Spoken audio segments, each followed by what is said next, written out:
نہ نقصان پہنچا سکتے ہیں اور نہ ہی فائدہ پہنچا سکتے ہیں۔ یہ سنتے ہی حضرت خالد بن سعید رضی اللہ تعالیٰ عنہ مسلمان ہو گئے۔ ان کے والد کا نام سعید بن عاص تھا۔ اسے بیٹے کے اسلام قبول کرنے کا پتہ چلا تو آگ بگولا ہو گیا، بیٹے کو کوڑے مارنا شروع کیا، یہاں تک کہ اتنے کوڑے مارے کہ کوڑا ٹوٹ گیا۔ پھر اس نے کہا، تو نے محمد کی پیروی کی، حالانکہ تو جانتا ہے وہ پوری قوم کے خلاف جا رہا ہے، وہ اپنی قوم کے معبودوں کو برا کہتا ہے۔ یہ سن کر حضرت خالد بن سعید رضی اللہ تعالیٰ عنہ بولے، اللہ کی قسم، وہ جو پیغام لے کر آئے ہیں میں نے اس کو قبول کر لیا ہے۔ اس جواب پر وہ اور غضبناک ہو کر بولا، خدا کی قسم میں تیرا کھانا پینا بند کر دوں گا۔ حضرت خالد بن سعید رضی اللہ تعالیٰ عنہ نے جواب دیا، اگر آپ میرا کھانا پینا بند کر دیں گے تو اللہ تعالیٰ مجھے روٹی دینے والا ہے۔ تنگ آ کر سعید نے بیٹے کو گھر سے نکال دیا، ساتھ ہی اپنے باقی بیٹوں سے کہا، اگر تم میں سے کسی نے بھی اس سے بات چیت کی میں اس کا بھی یہی حشر کروں گا۔ حضرت خالد بن سعید رضی اللہ تعالیٰ عنہ گھر سے نکل کر حضور نبی کریم صلی اللہ علیہ وآلہ وسلم کی خدمت میں آ گئے۔ اس کے بعد وہ آپ صلی اللہ علیہ وآلہ وسلم کے ساتھ رہنے لگے، باپ سے بالکل بے تعلق ہو گئے، یہاں تک کہ جب مسلمانوں نے کافروں کے مظالم سے تنگ آ کر حبشہ کی طرف ہجرت کی تو یہ ہجرت کرنے والوں میں سب سے پہلے آدمی تھے۔ ایک مرتبہ ان کا باپ بیمار ہوا، اس وقت اس نے قسم کھائی، اگر خدا نے مجھے اس بیماری سے صحت دی تو میں مکہ میں کبھی محمد کے خدا کی عبادت نہیں ہونے دوں گا۔ باپ کی یہ بات حضرت خالد بن سعید رضی اللہ تعالیٰ عنہ تک پہنچی تو انہوں نے کہا، اے اللہ، اسے اس مرض سے نجات نہ دینا۔ چنانچہ اس کا باپ اسی مرض میں مر گیا۔ حضرت خالد بن سعید رضی اللہ تعالیٰ عنہ پہلے آدمی ہیں جنہوں نے بسم اللہ الرحمن الرحیم لکھی۔ اس کے بعد ان کے بھائی عمرو بن سعید رضی اللہ تعالیٰ عنہ مسلمان ہو گئے۔ ان کے مسلمان ہونے کا یہ سبب ہوا کہ انہوں نے خواب میں ایک نور دیکھا، نور زمزم کے پاس سے نکلا اور اس سے مدینے کے باغ تک روشن ہو گئے، اور اتنے روشن ہوئے کہ ان میں تازہ کھجوریں نظر آنے لگیں۔ انہوں نے یہ خواب لوگوں سے بیان کیا تو ان سے کہا گیا، زمزم عبد المطلب کے خاندان کا کنواں ہے اور یہ نور بھی انہی میں سے ظاہر ہوگا۔ پھر جب ان کے بھائی خالد رضی اللہ تعالیٰ عنہ مسلمان ہو گئے تو انہیں خواب کی حقیقت نظر آنے لگی، چنانچہ یہ بھی مسلمان ہو گئے۔ ان کے علاوہ سعید کی اولاد میں سے ریان اور حکم بھی مسلمان ہوئے۔ حکم کا نام نبی کریم صلی اللہ علیہ وآلہ وسلم نے عبداللہ رکھا۔ اسی طرح ابتدائی دنوں میں مسلمان ہونے والے حضرت صہیب رضی اللہ تعالیٰ عنہ بھی تھے۔ ان کا باپ ایران کے بادشاہ کسریٰ کا گورنر تھا۔ ایک مرتبہ قیصر کی فوجوں نے اس کے علاقے پر حملہ کیا۔ اس لڑائی میں صہیب رضی اللہ تعالیٰ عنہ گرفتار ہو گئے، انہیں غلام بنا لیا گیا۔ اس وقت یہ بچے تھے، چنانچہ یہ غلامی کی حالت میں ہی روم میں پلے بڑھے، وہیں جوان ہوئے۔ پھر عرب کے کچھ لوگوں نے انہیں خرید لیا اور فروخت کرنے کے لیے مکہ کے قریب عکاظ کے بازار میں لے آئے۔ اس بازار میں میلہ لگتا تھا، اس میلے میں غلاموں کی خرید و فروخت ہوا کرتی تھی۔ میلے سے انہیں ایک شخص عبداللہ بن جدعان نے خرید لیا۔ اس طرح یہ مکہ میں غلامی کی زندگی بسر کر رہے تھے کہ آپ صلی اللہ علیہ وآلہ وسلم کا ظہور ہو گیا۔ ان کے دل میں آئی کہ جا کر ان کی بات تو سنوں۔ یہ سوچ کر گھر سے نکلے۔ راستے میں ان کی ملاقات عمار بن یاسر رضی اللہ تعالیٰ عنہ سے ہوئی۔ انہوں نے پوچھا، صہیب کہاں جا رہے ہو؟ یہ فوراً بولے، میں محمد کے پاس جا رہا ہوں تاکہ ان کی بات سنوں اور دیکھوں وہ کس چیز کی طرف دعوت دیتے ہیں۔ یہ سن کر عمار یاسر رضی اللہ تعالیٰ عنہ بولے، میں بھی اسی ارادے سے گھر سے نکلا ہوں۔ یہ سن کر صہیب رضی اللہ تعالیٰ عنہ بولے، تب پھر اکٹھے ہی چلتے ہیں۔ دونوں ایک ساتھ قدم اٹھانے لگے۔ حضرت صہیب اور حضرت عمار رضی اللہ تعالیٰ عنہ دونوں آپ صلی اللہ علیہ وآلہ وسلم کی خدمت میں حاضر ہوئے۔ آپ نے دونوں کو اپنے پاس بٹھایا۔ جب یہ بیٹھ گئے تو آپ نے ان کے سامنے اسلام پیش کیا اور قرآن پاک کی جو آیات اس وقت آپ پر نازل ہو چکی تھی وہ پڑھ کر سنائیں۔ ان دونوں نے اسی وقت اسلام قبول کر لیا۔ اسی روز شام تک یہ دونوں نبی کریم صلی اللہ علیہ وآلہ وسلم کے پاس رہے۔ شام کو دونوں چپکے سے چلے آئے۔ حضرت عمار رضی اللہ تعالیٰ عنہ سیدھے اپنے گھر پہنچے تو ان کے ماں باپ نے ان سے پوچھا کہ دن بھر کہاں تھے؟ انہوں نے فوراً ہی بتا دیا کہ وہ مسلمان ہو چکے ہیں۔ ساتھ ہی انہوں نے ان کے سامنے اسلام پیش کیا اور دن میں انہوں نے قرآن پاک کا جو حصہ یاد کیا تھا وہ ان کے سامنے تلاوت کیا۔ ان دونوں کو یہ کلام بے حد پسند آیا۔ دونوں ہی بیٹے کے ہاتھ پر مسلمان ہو گئے۔ اسی بنیاد پر آپ صلی اللہ علیہ وآلہ وسلم حضرت عمار بن یاسر رضی اللہ تعالیٰ عنہ کو پاک باز اور پاک کرنے والے کے لقب سے پکارا کرتے تھے۔ اسی طرح حضرت عمران رضی اللہ تعالیٰ عنہ اسلام لائے۔ کچھ عرصے بعد ان کے والد حضرت حسین رضی اللہ تعالیٰ عنہ مسلمان ہو گئے۔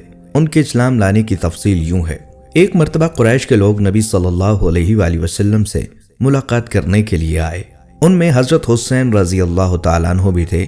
قریش کے لوگ تو باہر رہ گئے، حسین رضی اللہ تعالیٰ عنہ اندر چلے گئے۔ نبی کریم صلی اللہ علیہ وآلہ وسلم نے انہیں دیکھ کر اپنے ساتھیوں سے فرمایا، ان بزرگوں کو جگہ دو۔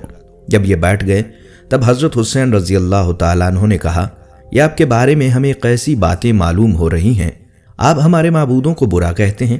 نبی کریم صلی اللہ علیہ وآلہ وسلم نے ارشاد فرمایا، اے حسین، آپ کتنے معبودوں کو پوجتے ہو؟ حضرت حسین رضی اللہ تعالیٰ عنہ نے جواب دیا، ہم 7 معبودوں کی عبادت کرتے ہیں، ان میں سے 6 تو زمین پر ہیں، 1 آسمان پر۔ اس پر آپ صلی اللہ علیہ وآلہ وسلم نے فرمایا، اور اگر کوئی آپ کو نقصان پہنچ جائے تو پھر آپ کس سے دعا مانگتے ہیں؟ حضرت حسین رضی اللہ تعالیٰ عنہ بولے، اس صورت میں ہم اس سے دعا مانگتے ہیں جو آسمانوں میں ہے۔ یہ جواب سن کر آپ صلی اللہ علیہ وآلہ وسلم نے فرمایا، تو وہ تنہا تمہاری دعائیں سن کر پوری کرتا ہے اور تم اس کے ساتھ دوسروں کو بھی شریک کراتے ہو۔ اے حسین، کیا تم اس شرک سے خوش ہو؟ اسلام قبول کر لو، اللہ تعالیٰ تمہیں سلامتی دے گا۔ حضرت حسین رضی اللہ تعالیٰ عنہ یہ سنتے ہی مسلمان ہو گئے۔ اس وقت ان کے بیٹے عمران رضی اللہ تعالیٰ عنہ اٹھ کر باپ کی طرف بڑھے اور ان سے لپٹ گئے۔ اس کے بعد حضرت حسین رضی اللہ تعالیٰ عنہ نے واپس جانے کا ارادہ کیا تو آپ نے اپنے صحابہ کرام رضی اللہ تعالیٰ عنہم سے فرمایا، انہیں ان کے گھر تک پہنچا کر آئیں۔ حضرت حسین رضی اللہ تعالیٰ عنہ جب دروازے سے باہر نکلے تو وہاں قریش کے لوگ موجود تھے۔ انہیں دیکھتے ہی بولے، لو یہ بھی بے دین ہو گیا۔ اس کے بعد وہ سب لوگ اپنے گھروں کو لوٹ گئے اور صحابہ کرام نے حضرت حسین رضی اللہ تعالیٰ عنہ کو ان کے گھر تک پہنچا دیا۔ اسی طرح 3 سال نبی اکرم صلی اللہ علیہ وآلہ وسلم خفیہ طور پر تبلیغ کرتے رہے۔ اس دوران جو شخص بھی مسلمان ہوتا وہ مکہ کی گھاٹیوں میں چھپ کر نمازیں ادا کرتا تھا۔ پھر ایک دن ایسا ہوا کہ حضرت سعد ابی وقاص رضی اللہ تعالیٰ عنہ کچھ دوسرے صحابہ کے ساتھ مکہ کی ایک گھاٹی میں تھے کہ اچانک وہاں قریش کی ایک جماعت پہنچ گئی۔ یہ صحابہ کرام نماز پڑھ رہے تھے۔ مشرکوں کو یہ دیکھ کر بہت غصہ آیا، وہ ان پر چڑھ دوڑے، ساتھ میں برا بھلا بھی کہا۔ ایسے میں حضرت سعد ابی وقاص رضی اللہ تعالیٰ عنہ نے ان میں سے ایک کو پکڑ لیا اور ایسی ضرب لگائی کہ اس کی کھال پھٹ گئی، خون بہنے لگا۔ یہ پہلا خون ہے جو اسلام کے نام پر بہایا گیا۔ اب قریش دشمنی پر اتر آئے۔ اس بنا پر نبی کریم صلی اللہ علیہ وآلہ وسلم حضرت ارقم رضی اللہ تعالیٰ عنہ کے مکان میں تشریف لے کر آئے تاکہ دشمنوں سے بچاؤ رہے۔ اس طرح حضرت ارقم رضی اللہ تعالیٰ عنہ کا یہ مکان اسلام کا پہلا مرکز بنا۔ اس مکان کو دار ارقم کہا جاتا ہے۔ نبی کریم صلی اللہ علیہ وآلہ وسلم کے دار ارقم میں تشریف لانے سے پہلے لوگوں کی ایک جماعت مسلمان ہو چکی تھی۔ اب نماز دار ارقم میں ادا ہونے لگی۔ نبی کریم صلی اللہ علیہ وآلہ وسلم صحابہ کرام رضی اللہ تعالیٰ عنہم کو وہیں نماز پڑھاتے، وہیں بیٹھ کر عبادت کرتے اور مسلمانوں کو دین کی تعلیم دیتے۔ اس طرح 3 سال گزر گئے۔ پھر اللہ تعالیٰ نے آپ کو اعلانیہ تبلیغ کا حکم فرمایا۔ اعلانیہ تبلیغ کی ابتدا بھی دار ارقم ہی سے ہوئی۔ پہلے آپ یہاں خفیہ طور پر دعوت دیتے تھے، یہاں تک کہ اللہ تعالیٰ نے سورہ شعراء میں آپ کو حکم فرمایا، اور آپ اپنے نزدیک کے اہل خانہ کو ڈرائیے۔ یہ حکم ملتے ہی آپ کافی پریشان ہوئے، یہاں تک کہ آپ کی پھوپھیوں نے خیال کیا کہ آپ کچھ بیمار ہیں۔ چنانچہ وہ آپ کی بیمار پرسی کے لیے آئیں۔ تب آپ نے انہیں فرمایا، میں بیمار نہیں ہوں، بلکہ مجھے اللہ تعالیٰ نے حکم دیا ہے کہ میں اپنے قریبی رشتہ داروں کو آخرت کے عذاب سے ڈراؤں، اس لیے میں چاہتا ہوں کہ تمام بنی عبد المطلب کو جمع کروں اور انہیں اللہ کی طرف آنے کی دعوت دوں۔ یہ سن کر آپ کی پھوپھیوں نے کہا، ضرور جمع کرو، مگر ابو لہب کو نہ بلائیے گا، کیونکہ وہ ہرگز آپ کی بات نہیں مانے گا۔ ابو لہب کا دوسرا نام عبد العزہ تھا، یہ آپ کا چچا تھا اور بہت خوبصورت تھا، مگر سنگ دل اور مغرور تھا۔ دوسرے دن نبی کریم صلی اللہ علیہ وآلہ وسلم نے بنی عبد المطلب کے پاس دعوت بھیجی۔ اس پر وہ سب آپ کے ہاں جمع ہو گئے۔ ان میں ابو لہب بھی تھا۔ اس نے کہا، یہ تمہارے چچا اور ان کی اولادیں جمع ہیں، تم جو کچھ کہنا چاہتے ہو کہو اور اپنی بے دینی کو چھوڑ دو۔ ساتھ ہی تم یہ بھی سمجھ لو کہ تمہاری قوم میں یعنی ہم میں اتنی طاقت نہیں ہے کہ ہم تمہاری خاطر سارے عربوں سے دشمنی لے سکیں، لہٰذا اگر تم اپنے معاملے پر اڑے رہے تو خود تمہارے خاندان والوں کا ہی سب سے زیادہ فرض ہوگا کہ تمہیں پکڑ کر قید کر دیں۔ یہ قریش کے تمام خاندان اور قبیلے تم پر چڑھ دوڑیں، اس سے تو یہی بہتر ہوگا کہ ہم ہی تمہیں قید کر دیں۔ اور میرے بھتیجے، حقیقت یہ ہے کہ تم نے جو چیز اپنے رشتہ داروں کے سامنے پیش کی ہے، اس سے بدتر چیز کسی اور شخص نے آج تک پیش نہیں کی ہوگی۔ آپ صلی اللہ علیہ وآلہ وسلم نے اس کی بات کی طرف کوئی توجہ نہ دی اور حاضرین کو اللہ کا پیغام سنایا۔ آپ نے فرمایا، اے قریش، کہو اللہ کے سوا کوئی معبود نہیں اور محمد اللہ کے رسول ہیں۔ آپ نے ان سے یہ بھی فرمایا، اے قریش، اپنی جانوں کو جہنم کی آگ سے بچاؤ۔ وہاں صرف آپ کے رشتہ دار ہی جمع نہیں تھے بلکہ قریش کے دوسرے قبیلے بھی موجود تھے۔ آپ نے ان قبیلوں کے نام لے کر انہیں مخاطب فرمایا، یعنی آپ نے یہ الفاظ ادا فرمائے، اے بنی ہاشم، اپنی جانوں کو جہنم کے عذاب سے بچاؤ۔ اے عبد الشمس، اپنی جانوں کو جہنم کی آگ سے بچاؤ۔ اے بنی عبد المناف، اے بنی زہرا، اے بنی مرا، اے بنی عقاب، اپنی جانوں کو جہنم کے عذاب سے بچاؤ۔ اے صفیہ، محمد کی پھوپھی، اپنے آپ کو جہنم کی آگ سے بچاؤ۔ ایک روایت کے مطابق آپ نے یہ الفاظ بھی فرمائے، نہ میں دنیا میں تمہیں فائدہ پہنچا سکتا ہوں، نہ آخرت میں کوئی فائدہ پہنچانے کا اختیار رکھتا ہوں، سوائے اس صورت کے کہ تم کہو لا الہ الا اللہ۔ چونکہ تمہاری مجھ سے رشتہ داری ہے، اس لیے اس کے بھروسے پر کفر اور شرک کے اندھیروں میں گم نہ رہنا۔ اس پر ابو لہب آگ بگولا ہو گیا۔ اس نے تل ملا کر کہا، تو ہلاک ہو جائے، کیا تو نے ہمیں اس لیے جمع کیا تھا؟ پھر سب لوگ چلے گئے۔ اس کے بعد کچھ دن تک آپ خاموش رہے۔ پھر آپ کے پاس جبرائیل علیہ السلام نازل ہوئے۔ انہوں نے آپ کو اللہ کی جانب سے اللہ تعالیٰ کے پیغام کو ہر طرف پھیلانے کا حکم سنایا۔ آپ صلی اللہ علیہ وآلہ وسلم نے دوبارہ سے لوگوں کو جمع فرمایا۔ ان کے سامنے یہ خطبہ ارشاد فرمایا، اللہ کی قسم جس کے سوا کوئی معبود نہیں، میں خاص طور پر تمہاری طرف اور عام طور پر سارے انسانوں کی طرف اللہ کا رسول بنا کر بھیجا گیا ہوں۔ اللہ کی قسم، تم جس طرح جاگتے ہو اسی طرح ایک دن حساب کتاب کے لیے دوبارہ جگائے جاؤ گے۔ پھر تم جو کچھ کر رہے ہو اس کا حساب تم سے لیا جائے گا۔ اچھائیوں اور نیک اعمال کے بدلے تمہیں اچھا بدلہ ملے گا اور برائی کا بدلہ برا ملے گا۔ وہاں بلا شبہ ہمیشہ ہمیشہ کے لیے جنت ہے یا ہمیشہ ہمیشہ کے لیے جہنم ہے۔ اللہ کی قسم، اے بنی عبد المطلب، میرے علم میں ایسا کوئی نوجوان نہیں جو اپنی قوم کے لیے اس سے بہتر اور اعلیٰ کوئی چیز لے کر آیا ہو۔ میں تمہارے واسطے دنیا اور آخرت کی بھلائی لے کر آیا ہوں۔ آپ صلی اللہ علیہ وآلہ وسلم کے اس خطبے کو سن کر ابو لہب نے سخت ترین انداز میں کہا، اے بنی عبد المطلب، اللہ کی قسم یہ ایک فتنہ ہے، اس سے پہلے کوئی دوسرا اس پر ہاتھ ڈالے بہتر ہے کہ تم ہی اس پر قابو پالو۔ یہ معاملہ ایسا ہے، اگر تم اس کی بات سن کر مسلمان ہو جاتے ہو تو تمہارے لیے ذلت اور رسوائی کی بات ہوگی۔ اگر تم اسے دشمنوں سے بچانے کی کوشش کرو گے تو تم خود قتل ہو جاؤ گے۔ اس کے جواب میں اس کی بہن یعنی نبی کریم صلی اللہ علیہ وآلہ وسلم کی پھوپھی صفیہ رضی اللہ تعالیٰ عنہا نے کہا، کیا اپنے بھتیجے کو اس طرح رسوا کرنا تمہارے لیے مناسب ہے؟ اور پھر اللہ کی قسم، بڑے بڑے عالم یہ خبریں دیتے آئے ہیں کہ عبد المطلب کے خاندان میں سے ایک نبی ظاہر ہونے والے ہیں، لہٰذا میں تو کہتی ہوں یہی وہ نبی ہیں۔ ابو لہب کو یہ سن کر غصہ آیا اور بولا، اللہ کی قسم یہ بالکل بکواس اور گھروں میں بیٹھنے والی عورتوں کی باتیں ہیں۔ جب قریش کے خاندان ہم پر چڑھائی کرنے کے لیے آئیں گے اور سارے عرب ان کا ساتھ دیں گے تو ان کے مقابلے میں ہماری کیا چلے گی؟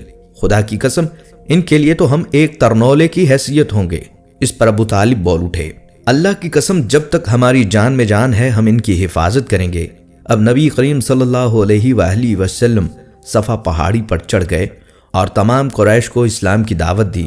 ان سب سے فرمایا، اے قریش، اگر میں تم سے کہوں کہ اس پہاڑ کے پیچھے سے ایک لشکر آ رہا ہے اور وہ تم پر حملہ کرنا چاہتا ہے تو کیا تم مجھے جھوٹا خیال کرو گے؟ سب نے یک زبان ہو کر کہا، نہیں، اس لیے کہ ہم نے آج تک آپ کو جھوٹ بولتے ہوئے نہیں سنا۔ اب آپ صلی اللہ علیہ وآلہ وسلم نے فرمایا، اے گروہ قریش، اپنی جانوں کو جہنم سے بچاؤ، اس لیے کہ میں اللہ تعالیٰ کے ہاں تمہارے لیے کچھ نہیں کر سکوں گا۔ میں تمہیں اس زبردست عذاب سے صاف ڈرا رہا ہوں جو سامنے ہے۔ میں تم لوگوں کو 2 کلمے کہنے کی دعوت دیتا ہوں جو زبان سے کہنے میں بہت ہلکے ہیں لیکن ترازو میں بے حد وزن والے ہیں۔ ایک اس بات کی گواہی ہے کہ اللہ کے سوا کوئی عبادت کے لائق نہیں، اور دوسرا یہ کہ میں اللہ کا رسول ہوں۔ اب تم میں سے کون ہے جو میری اس بات کو قبول کرتا ہے؟ آپ کے خاموش ہونے پر ان سب میں سے کسی نے کچھ نہ بولا۔ آپ نے پھر اپنی بات دہرائی، پھر آپ نے تیسری بار اپنی بات دہرائی، مگر ہر بار سب خاموش کھڑے رہے۔ اتنا ہوا کہ سب نے آپ کی بات خاموشی سے سن لی اور واپس چلے گئے۔ ایک دن قریش کے لوگ مسجد حرام میں جمع تھے، بتوں کو سجدے کر رہے تھے۔ آپ صلی اللہ علیہ وآلہ وسلم نے یہ منظر دیکھا تو فرمایا، اے گروہ قریش، اللہ کی قسم تم اپنے باپ ابراہیم علیہ السلام کے راستے سے ہٹ گئے ہو۔ آپ کی بات کے جواب میں قریش بولے، ہم اللہ کی محبت میں ہی بتوں کو پوجتے ہیں تاکہ اس طرح ہم اللہ کے قریب ہو سکیں۔ افسوس، آج کل ان گنت لوگ بھی قبروں کو سجدہ بالکل اسی خیال سے کرتے ہیں اور خود کو مسلمان کہتے ہیں۔ اس موقع پر اللہ تعالیٰ نے ان کی بات کے جواب میں وحی نازل فرمائی، جس کا ترجمہ ہے، آپ فرما دیجئے اگر تم اللہ سے محبت رکھتے ہو تو میری پیروی کرو، اللہ تعالیٰ تم سے محبت کرنے لگیں گے اور تمہارے سب گناہوں کو معاف کر دیں گے۔ سورہ آل عمران۔ قریش کو یہ بات بہت ناگوار گزری۔ انہوں نے ابو طالب سے شکایت کی، ابو طالب، تمہارے بھتیجے نے ہمارے معبود کو برا کہا ہے، ہمارے دین میں عیب نکالے ہیں، ہمیں بے عقل ٹھہرایا ہے، اس نے ہمارے باپ دادا کو گمراہ کہا ہے، اس لیے یا تو ہماری طرف سے آپ ان سے نپٹیے یا ہمارے اور اس کے درمیان سے ہٹ جائیے، کیونکہ خود آپ بھی اسی دین پر چلتے ہیں جو ہمارا ہے اور اس کے دین کے آپ بھی خلاف ہیں۔ ابو طالب نے انہیں نرم الفاظ میں یہ جواب دے کر واپس بھیج دیا کہ اچھا، میں انہیں سمجھاؤں گا۔ ادھر اللہ تعالیٰ نے حضرت جبرائیل علیہ السلام کو آپ صلی اللہ علیہ وآلہ وسلم کی خدمت میں بھیجا۔ حضرت جبرائیل علیہ السلام نہایت حسین شکل و صورت میں بہترین خوشبو لگائے ظاہر ہوئے اور بولے، اے محمد صلی اللہ علیہ وآلہ وسلم، اللہ تعالیٰ آپ کو سلام فرماتے ہیں اور فرماتے ہیں کہ آپ تمام جنوں اور انسانوں کی طرف اللہ کے رسول ہیں، اس لیے انہیں کلمہ لا الہ الا اللہ کی طرف بلائیے۔ یہ حکم ملتے ہی آپ نے قریش کو براہ راست تبلیغ شروع کر دی، اور حالت اس وقت یہ تھی کہ کافروں کے پاس پوری طاقت تھی اور وہ آپ صلی اللہ علیہ وآلہ وسلم کی پیروی کرنے کے لیے ہرگز تیار نہ تھے۔ کفر اور شرک ان کے دلوں میں بسا ہوا تھا، بتوں کی محبت ان کے اندر سرایت کر چکی تھی، ان کے دل اس شرک اور گمراہی کے سوا کسی بھی چیز کو قبول کرنے پر آمادہ نہ تھے۔ شرک کی یہ بیماری لوگوں میں پوری طرح سما چکی تھی۔ آپ صلی اللہ علیہ وآلہ وسلم کی تبلیغ کا یہ سلسلہ جب بہت بڑھ گیا تو قریش کے درمیان ہر وقت آپ کا ہی ذکر ہونے لگا۔ وہ لوگ ایک دوسرے سے بڑھ چڑھ کر آپ سے دشمنی پر اتر آئے، آپ صلی اللہ علیہ وآلہ وسلم کے قتل کے منصوبے بنانے لگے، یہاں تک کہ سوچنے لگے کہ آپ کا معاشرتی بائیکاٹ کر دیا جائے۔ لیکن یہ لوگ پہلے ایک بار پھر ابو طالب کے پاس گئے اور ان سے بولے، ابو طالب، ہمارے درمیان آپ بڑے قابل، عزت دار اور بلند مرتبہ آدمی ہیں، ہم نے آپ سے درخواست کی تھی کہ اپنے بھتیجے کو روکیے، مگر آپ نے کچھ نہیں کیا۔ ہم لوگ یہ بات برداشت نہیں کر سکتے کہ ہمارے معبودوں اور باپ داداؤں کو برا کہا جائے، ہمیں بے عقل کہا جائے، آپ انہیں سمجھا لیں، ورنہ ہم آپ سے اور ان سے اس وقت تک مقابلہ کریں گے جب تک کہ دونوں فریقوں میں سے ایک ختم نہ ہو جائے۔ قریش تو یہ بات کہہ کر چلے گئے۔ ابو طالب پریشان ہو گئے، وہ اپنی قوم کے غصے سے اچھی طرح واقف تھے، دوسری طرف وہ اس بات کو پسند نہیں کرتے تھے کہ کوئی شخص بھی حضور نبی کریم صلی اللہ علیہ وآلہ وسلم کو رسوا کرنے کی کوشش کرے، اس لیے انہوں نے حضور نبی صلی اللہ علیہ وآلہ وسلم سے کہا، بھتیجے، تمہاری قوم کے لوگ میرے پاس آئے تھے، انہوں نے مجھ سے یہ کہا ہے، اس لیے اپنے اوپر اور مجھ پر رحم کرو اور مجھ پر ایسا بوجھ نہ ڈالو جس کو میں اٹھا نہ سکوں۔ ابو طالب کی اس گفتگو سے آپ صلی اللہ علیہ وآلہ وسلم نے خیال کیا کہ اب چچا ان کا ساتھ چھوڑ رہے ہیں، وہ بھی اب آپ کی مدد نہیں کرنا چاہتے، آپ کی حفاظت سے ہاتھ اٹھا رہے ہیں، اس لیے آپ نے فرمایا، چچا جان، اللہ کی قسم، اگر یہ لوگ میرے دائیں ہاتھ پر سورج اور بائیں ہاتھ پر چاند بھی رکھ دیں اور یہ کہیں کہ میں اس کام کو چھوڑ دوں تو بھی میں ہرگز اس کام کو نہیں چھوڑوں گا، یہاں تک کہ خود اللہ تعالیٰ ہی اس کو ظاہر فرما دیں۔ یہ کہتے ہوئے آپ کی آواز بھر آ گئی، آپ کی آنکھوں میں آنسو آ گئے، پھر آپ اٹھ کر جانے لگے، لیکن اسی وقت ابو طالب نے آپ کو پکارا، بھتیجے ادھر آؤ۔ آپ صلی اللہ علیہ وآلہ وسلم ان کی طرف مڑے تو انہوں نے کہا، جاؤ بھتیجے، جو دل چاہے کہو، اللہ کی قسم میں تمہیں کسی حال میں نہیں چھوڑوں گا۔ جب قریش کو اندازہ ہو گیا کہ ابو طالب آپ کا ساتھ چھوڑنے پر تیار نہیں ہیں تو وہ عمارہ بن ولید کو ساتھ لے کر ابو طالب کے پاس آئے اور بولے، ابو طالب، یہ عمارہ بن ولید ہے، قریش کا سب سے زیادہ بہادر، طاقتور اور سب سے زیادہ حسین نوجوان ہے۔ تم اسے لے کر اپنا بیٹا بنا لو اور اس کے بدلے میں اپنے بھتیجے کو ہمارے حوالے کر دو، اس لیے وہ تمہارے اور تمہارے باپ دادا کے دین کے خلاف جا رہا ہے۔ اس نے تمہاری قوم میں پھوٹ ڈال دی ہے اور ان کی عقلیں خراب کر دی ہیں۔ تم اسے ہمارے حوالے کر دو تاکہ ہم اسے قتل کر دیں۔ انسان کے بدلے ہم تمہیں انسان دے رہے ہیں۔ قریش کی یہ بےہودہ تجویز سن کر ابو طالب نے کہا، اللہ کی قسم یہ ہرگز نہیں ہو سکتا۔ کیا تم یہ سمجھتے ہو کہ کوئی اونٹنی اپنے بچے کو چھوڑ کر کسی دوسرے بچے کی آرزومند ہو سکتی ہے؟ ان کا جواب سن کر معتم بن عدہ نے کہا، ابو طالب، تمہاری قوم نے تمہارے ساتھ انصاف کا معاملہ کیا ہے اور جو بات تمہیں ناپسند ہے اس سے چھٹکارے کے لیے کوشش کی ہے۔ اب میں نہیں سمجھتا کہ اس کے بعد تم ان کی کوئی اور پیشکش قبول کرو گے۔ جواب میں ابو طالب بولے، اللہ کی قسم انہوں نے میرے ساتھ انصاف نہیں کیا، بلکہ تم سب مل کر مجھے رسوا کرنے اور میرے خلاف گٹھ جوڑ کرنے کے لیے یہ سب کچھ کر رہے ہو۔ اس لیے اب جو تمہارے دل میں آئے کر لو۔ بعد میں یہ شخص یعنی عمارہ بن ولید حبشہ میں کفر کی حالت میں مرا۔ اس پر جادو کر دیا گیا تھا۔ اس کے بعد یہ وحشت زدہ ہو کر جنگلوں اور گھاٹیوں میں مارا پھرا کرتا تھا۔ اسی طرح دوسرا شخص معتم بن عدہ بھی کفر کی حالت میں مرا۔ غرض جب ابو طالب نے قریش کی یہ پیشکش بھی ٹھکرا دی تو معاملہ حد درجے سنگین ہو گیا۔ دوسری طرف ابو طالب نے قریش کے خطرناک ارادوں کو بھانپ لیا۔ انہوں نے بنی ہاشم اور بنی عبد المطلب کو بلایا، ان سے درخواست کی کہ سب مل کر آپ کی حفاظت کریں، آپ کا بچاؤ کریں۔ ان کی بات سن کر سوائے ابو لہب کے سب تیار ہو گئے۔ ابو لہب نے ان کا ساتھ نہ دیا۔ یہ بدبخت سختی کرنے اور آپ کے خلاف آواز اٹھانے سے باز نہ آیا۔ اسی طرح جو لوگ آپ پر ایمان لائے تھے ان کی مخالفت میں بھی ابو لہب ہی سب سے آگے تھا۔ آپ کو اور آپ کے ساتھیوں کو تکلیف پہنچانے میں بھی یہ قریش سے بڑھ چڑھ کر تھا۔ آپ کو تکلیف پہنچانے کے سلسلے میں حضرت عباس رضی اللہ تعالیٰ عنہ ایک واقعہ بیان کرتے ہیں۔ فرماتے ہیں، ایک روز میں مسجد حرام میں تھا کہ ابو جہل وہاں آیا اور بولا، میں خدا کی قسم کھا کر کہتا ہوں اگر میں محمد کو سجدہ کرتے ہوئے دیکھ لوں تو میں ان کی گردن مار دوں۔ حضرت عباس رضی اللہ تعالیٰ عنہ فرماتے ہیں، یہ سن کر فوراً نبی کریم صلی اللہ علیہ وآلہ وسلم کی طرف میں گیا اور آپ کو بتایا کہ ابو جہل کیا کہہ رہا ہے۔ نبی اکرم صلی اللہ علیہ وآلہ وسلم یہ سن کر غصے کی حالت میں باہر نکلے اور تیز چلتے مسجد الحرام میں داخل ہو گئے، یہاں تک کہ گزرتے وقت آپ کو دیوار کی رگڑ لگ گئی۔ اس وقت سورہ الگ کی آیت 1 اور 2 پڑھ رہے تھے، جس کا ترجمہ ہے، اے پیغمبر، آپ اپنے رب کا نام لے کر قرآن پاک پڑھا کیجئے، وہ جس نے مخلوقات کو پیدا کیا اور جس نے انہیں خون کے لوتھڑے سے پیدا کیا۔ تلاوت کرتے ہوئے آپ اس سورہ کی آیت نمبر 6 تک پہنچ گئے، جس کا ترجمہ ہے، سچ مچ بے شک کافر آدمی حد سے نکل جاتا ہے، یہاں تک کہ آپ نے اس سورہ کا آخری حصہ پڑھا جہاں سجدے کی آیت ہے، اور اس کے ساتھ ہی آپ سجدے میں گر گئے۔ اسی وقت کسی نے ابو جہل سے کہا، یہ محمد سجدے میں پڑے ہیں۔ یہ سنتے ہی ابو جہل فوراً آپ کی طرف بڑھا، آپ کے نزدیک پہنچا، لیکن پھر اچانک واپس آ گیا۔ لوگوں نے حیران ہو کر پوچھا، کیا ہوا؟ جواب میں اس نے اور زیادہ حیران ہو کر کہا، جو میں دیکھ رہا ہوں کیا وہ تمہیں نظر نہیں آ رہا؟ اس کی بات سن کر لوگ اور زیادہ حیران ہوئے اور بولے، تمہیں کیا نظر آ رہا ہے؟ اس پر ابو جہل نے کہا، مجھے اپنے اور ان کے درمیان آگ کی ایک خندق نظر آ رہی ہے۔ اسی طرح ایک دن ابو جہل نے کہا، اے گروہ قریش، جیسا کہ تم دیکھ رہے ہو محمد تمہارے دین میں عیب ڈال رہا ہے، تمہارے معبودوں کو برا کہہ رہا ہے، تمہاری عقلوں کو خراب بتا رہا ہے اور تمہارے باپ داداؤں کو گالیاں دے رہا ہے۔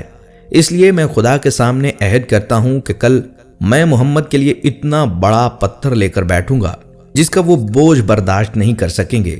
جو ہی وہ سجدے میں جائیں گے میں وہ پتھر ان کے سر پر دے ماروں گا۔ اس کے بعد تم لوگوں کو اختیار ہے، چاہو تو اس معاملے میں میری مدد کرنا اور مجھے پناہ دینا، چاہو تو مجھے دشمنوں کے حوالے کر دینا، پھر بنی عبد مناف میرا جو بھی حشر کریں۔ یہ سن کر قریش نے کہا، اللہ کی قسم ہم تمہیں کسی قیمت پر دغا نہیں دیں گے، اس لیے جو تم کرنا چاہتے ہو اطمینان سے کرو۔ دوسرے دن ابو جہل اپنے پروگرام کے مطابق ایک بہت بھاری پتھر اٹھا کر لایا اور نبی صلی اللہ علیہ وآلہ وسلم کا انتظار کرنے لگا۔ ادھر نبی کریم صلی اللہ علیہ وآلہ وسلم بھی عادت کے مطابق صبح کی نماز کے بعد وہاں تشریف لے آئے۔ اس وقت آپ کا قبلہ بیت المقدس کی طرف تھا۔ آپ صلی اللہ علیہ وآلہ وسلم نماز کے لیے رکن یمانی اور ہجر اسود کے درمیان کھڑے ہوا کرتے تھے، کعبے کو اپنے اور بیت المقدس کے درمیان کر لیا کرتے تھے۔ آپ نے آتے ہی نماز کی نیت باندھ لی۔ ادھر قریش کے لوگ اپنے اپنے گھروں میں انتظار کر رہے تھے تاکہ وہ دیکھ سکیں کہ آج کیا ہوتا ہے، ابو جہل اپنے پروگرام میں کامیاب ہوتا ہے یا نہیں۔ پھر جو ہی آپ سجدے میں گئے، ابو جہل نے پتھر اٹھایا اور آپ کی طرف بڑھا۔ جیسے ہی وہ آپ صلی اللہ علیہ وآلہ وسلم کے نزدیک ہوا، ایک دم اس پر لرزہ طاری ہو گیا، چہرے کا رنگ اڑ گیا، گھبراہٹ کے عالم میں وہاں سے پیچھے ہٹایا۔ ادھر پتھر اس کے ہاتھ میں اس طرح جم گئے کہ اس نے چاہا ہاتھ اس پر سے ہٹا لے، لیکن ہٹا نہ سکا۔ قریش کے لوگ فوراً اس کے گرد جمع ہو گئے اور بولے، ابو جہل کیا ہوا؟ اس نے جواب دیا، میں نے رات کو تم سے جو کہا تھا اس کو پورا کرنے کے لیے میں محمد کی طرف بڑھا، مگر جیسے ہی میں ان کے قریب پہنچا، ایک جوان اونٹ میرے راستے میں آ گیا۔ میں نے اس جیسا زبردست اونٹ آج تک نہیں دیکھا۔ وہ ایک دم میری طرف بڑھا جیسے مجھے کھا لے گا۔ جب اس واقعے کا نبی کریم صلی اللہ علیہ وآلہ وسلم سے ذکر کیا گیا تو آپ صلی اللہ علیہ وآلہ وسلم نے فرمایا، وہ جبرائیل علیہ السلام تھے، اگر وہ میرے نزدیک آتا تو وہ ضرور اسے پکڑ لیتے۔ ایک روز حضور صلی اللہ علیہ وآلہ وسلم خانہ کعبہ میں نماز پڑھ رہے تھے کہ ابو جہل آپ کے پاس آیا اور بولا، کیا میں نے آپ کو اس سے منع نہیں کیا تھا؟ آپ جانتے ہیں میں سب سے بڑے گروہ والا ہوں۔ اس پر سورہ الگ کی آیت 17 اور 18 نازل ہوئی، جس کا ترجمہ ہے، سو یہ اپنے گروہ کے لوگوں کو بلا لیں، اگر اس نے ایسا کیا تو ہم بھی دوزخ کے پیادوں کو بلا لیں گے۔ حضرت ابن عباس رضی اللہ تعالیٰ عنہ فرماتے ہیں، اگر ابو جہل اپنے گروہ کو بلاتا تو اللہ تعالیٰ کے عذاب کے فرشتے اسے پکڑ کر تہس نہس کر دیتے۔ ایک روز ابو جہل حضور صلی اللہ علیہ وآلہ وسلم کے پاس آیا اور آپ سے مخاطب ہوا، آپ کو معلوم ہے میں بطحا والوں کا محافظ ہوں اور میں یہاں ایک شریف ترین شخص ہوں۔ اس وقت اللہ تعالیٰ نے سورہ دخان کی آیت 49 نازل فرمائی، جس کا ترجمہ ہے، چک تو بڑا معزز اور مکرم ہے۔ آیت کا یہ جملہ دوزخ کے فرشتے ابو جہل کو دوزخ میں ڈالتے وقت اسے پھٹکارتے ہوئے کہیں گے۔ ابو لہب بھی حضور صلی اللہ علیہ وآلہ وسلم کی ایذا رسانی میں آگے آگے تھا۔ نبی کریم صلی اللہ علیہ وآلہ وسلم کی تبلیغ میں رکاوٹیں ڈالتا تھا۔ آپ صلی اللہ علیہ وآلہ وسلم کو برا بھلا کہتا تھا۔ اس کی بیوی ام جمیل بھی اس کے ساتھ شامل تھی۔ وہ جنگل سے کانٹے دار لکڑیاں کاٹ کر لاتی اور نبی اکرم صلی اللہ علیہ وآلہ وسلم کے راستے میں بچھاتی۔ اس پر اللہ تعالیٰ نے سورہ لہب نازل فرمائی۔ اس میں ابو لہب کے ساتھ اس کی بیوی کو بھی عذاب کی خبر دی گئی ہے۔ وہ غصے میں آگ بگولا ہو گئی، پتھر ہاتھ میں لیے آپ صلی اللہ علیہ وآلہ وسلم کی طرف بڑھی۔ اس وقت آپ صلی اللہ علیہ وآلہ وسلم کے ساتھ ابو بکر صدیق رضی اللہ تعالیٰ عنہ بھی تھے۔ انہوں نے ابو لہب کی بیوی کو آتے دیکھا تو فرمایا، اے اللہ کے رسول صلی اللہ علیہ وآلہ وسلم، یہ عورت بہت زبان دراز ہے، اگر آپ یہاں ٹھہرے تو اس کی بد زبانی سے آپ کو تکلیف پہنچے گی۔ ان کی بات سن کر آپ صلی اللہ علیہ وآلہ وسلم نے ارشاد فرمایا، ابو بکر فکر نہ کرو، وہ مجھے دیکھ نہیں سکے گی۔ اتنے میں ام جمیل نزدیک پہنچ گئی۔ اسے وہاں صرف ابو بکر صدیق رضی اللہ تعالیٰ عنہ نظر آئے۔ وہ آتے ہی بولی، ابو بکر تمہارے دوست نے مجھے ذلیل کیا ہے، کہاں ہے تمہارا وہ دوست جو شعر پڑھتا ہے؟ ابو بکر بولے، کیا تمہیں میرے ساتھ کوئی نظر آ رہا ہے؟ کیوں، کیا بات ہے؟ مجھے تو تمہارے ساتھ کوئی نظر نہیں آ رہا۔ انہوں نے پوچھا، تم ان کے ساتھ کیا کرنا چاہتی ہو؟ جواب میں اس نے کہا، میں یہ پتھر ان کے منہ پر مارنا چاہتی ہوں۔ اس نے میری شان میں نازیبا شعر کہے ہیں، یعنی وہ سورہ لہب کی آیات کو شعر سمجھ رہی تھی۔ اس پر انہوں نے کہا، نہیں، اللہ کی قسم وہ شاعر نہیں، وہ شعر کہنا جانتے ہی نہیں، نہ انہوں نے تمہیں ذلیل کیا ہے۔